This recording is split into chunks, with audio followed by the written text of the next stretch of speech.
పెద్దలు PCC president గారికి, అదేవిధంగా మేడం మీనాక్షి నటరాజన్ గారికి, పేరు పేరున పెద్దలకు అందరికీ కూడా మరొకసారి హృదయపూర్వక ధన్యవాదాలు తెలియజేస్తూ ఈ పోరాటం ఇక్కడ ఆగదని మరొకసారి తెలియజేస్తున్నాం. థ్యాంక్ యూ అమ్మా. ఇప్పుడు లీగల్ సెల్ చైర్మన్ పున్నం అశోకన్న గారిని మాట్లాడవలసిందిగా కోరుతున్నాం. సభాధ్యక్షులు మహేష్ గౌడ్ గారు, అలాగే ఏసీసీ ఇన్ఛార్జ్ మీనాక్షి నటరాజన్ గారు, డిప్యూటీ ముఖ్యమంత్రి గారు బట్టి కుమార్ గారు, వేదిక ఉన్న పెద్దలు, మంత్రులు, ఎమ్మెల్యేలు, సోదర న్యాయవాదులారా, ఈ రోజు మనందరికీ తెలుసు ఈ కేసు ఈ రోజు కాదు, 2012లో ఒక ప్రైవేట్ కంప్లైంట్ ద్వారా సుబ్రహ్మణ్య స్వామి గారు వేసిన case after 13 years, after 13 years ఈ రోజు వాళ్ళు ఛార్జ్షీట్ ఇచ్చారు. అది కూడా ఓన్లీ కావాలని 22లో కూడా మీకు తెలుసు ఎన్ని రోజులు 50 గంటల పాటు రాహుల్ గాంధీ గారిని విచారించినప్పటికీ కూడా వారికి ఏం దొరకలేదు. కాకపోతే ఏంటంటే ఛార్జ్షీట్ వేసినప్పుడు ఉట్టికనన్న వాళ్ళని ఒక ఇష్యూని డైవర్ట్ చేయడానికి ఈ దేశంలో జరుగుతున్న సంఘటనల నుంచి పక్కదారి పట్టించడానికి చేశారు. కానీ దానికి మేమందరం భారతదేశం మొత్తం యువత కానీ, న్యాయవాదులు కానీ, ప్రజలు అందరూ కూడా వారి వెనుక ఉన్నారనే విషయాన్ని గమనించడం మర్చిపోయారు. మరి ఏదైతే ఈ రోజు జరిగిన ఈ ఛార్జ్షీట్ లో వాళ్ళ పేరు చేర్చడం వల్ల మనకు కాంగ్రెస్ లో ఒక ఉత్సాహం, ఎందుకంటే ఎదుర్కోవాలి, ఎప్పుడైతే అన్యాయం జరుగుతుందో అప్పుడు ఎదుర్కొనే ఉత్సాహం వస్తుంది. కాబట్టి మనందరం కూడా ఐక్యమత్యంగా పోరాడాలని కోరుతూ ఈ అవకాశం ఇచ్చిన పెద్దలందరికీ కూడా ధన్యవాదాలు తెలియజేస్తూ ముగిస్తున్నాను. Thank you. ఇప్పుడు శాసన మండలి సభ్యులు దయాకరణ గారిని మాట్లాడవలసిందిగా కోరుతున్నాం. జై కాంగ్రెస్, జై కాంగ్రెస్, జై కాంగ్రెస్.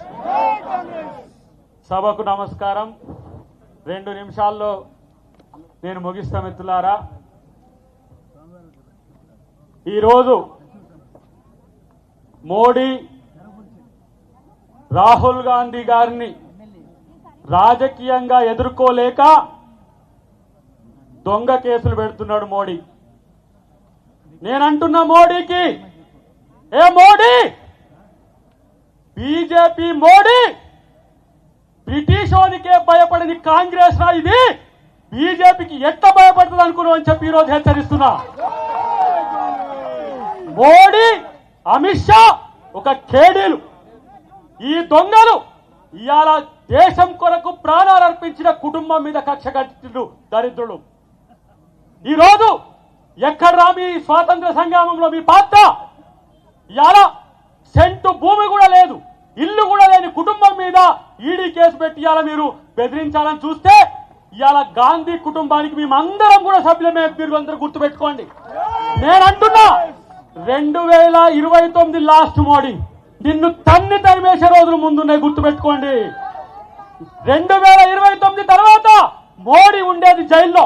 నేనంటున్నా ఒక మాట, రాఫెల్ డీల్లో నువ్వు అనిల్ అంబానీకి ఇవాళ 45,000 కోట్ల రూపాయల హవా చేసినావు. మేము కనుక రేపు అధికారంలోకి వస్తే మేము కేసు పెట్టి నిన్ను జైల్లో పంపలేమా? దొంగతనం చేసింది మీరు, కేడులు మీరు. ఇలా రాహుల్ గాంధీ మీద, అమ్మ సోనియా గాంధీ మీద ఇలా మీరు కుట్రలు పండుతున్నారు.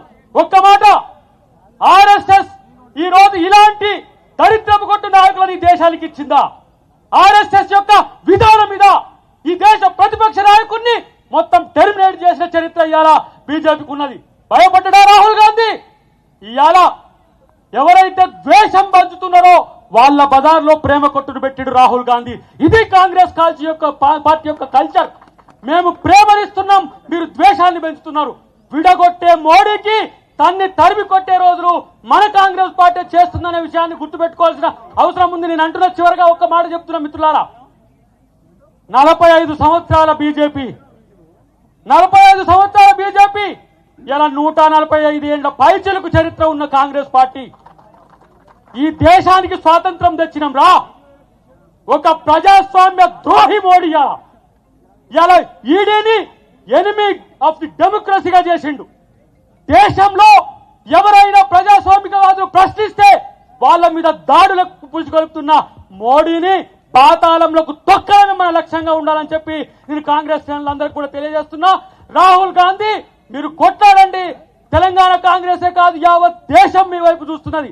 ఇలా 99 సీట్లు వస్తేనే ఇలా భయపడిపోతున్నారు మోడీ, అమిత్ షా. రేపటి కనుక అధికారంలోకి వస్తుందని ఒక ఆలోచన కనుక ఉంటే ఇలాంటి పరిస్థితిలో వస్తే మా బతికేందని చెప్పి ఇలా మోడీ చూస్తున్న పరిస్థితి. కాబట్టి ఇవాళ దేశ ద్రోహులుగా మోడీ అమిత్ షా ఉన్న స్థితిని మనమందరం కూడా గమనించి కాంగ్రెస్ పార్టీని రక్షించుకోవాలి, ప్రజాస్వామ్యాన్ని రక్షించుకోవాలి. రాజ్యాంగ పరిరక్షకుడు రాహుల్ గాంధీని అమ్మ సోనియా గాంధీ వెంట మనం అందరం ఉండాలని చెప్పి తెలియజేస్తూ జై కాంగ్రెస్, జై కాంగ్రెస్, జై కాంగ్రెస్. థ్యాంక్ యూ అన్న. మైక్ మరో శాసన మండలి సభ్యులు ఆమీర్ అలీ ఖాన్ మాట్లాడవలసిందిగా కోరుతున్నాం. మీ పక్కన दोस्तों, मीनाक्षी नटराजन जी, विश्वनाथन साहब, महेश गौड़ साहब, डिप्टी चीफ मिनिस्टर साहब, हनुमंत राव साहब, सभी लोगों को मैं नमस्ते करते हुए अपनी बात कहूंगा 2 मिनट में। आपकी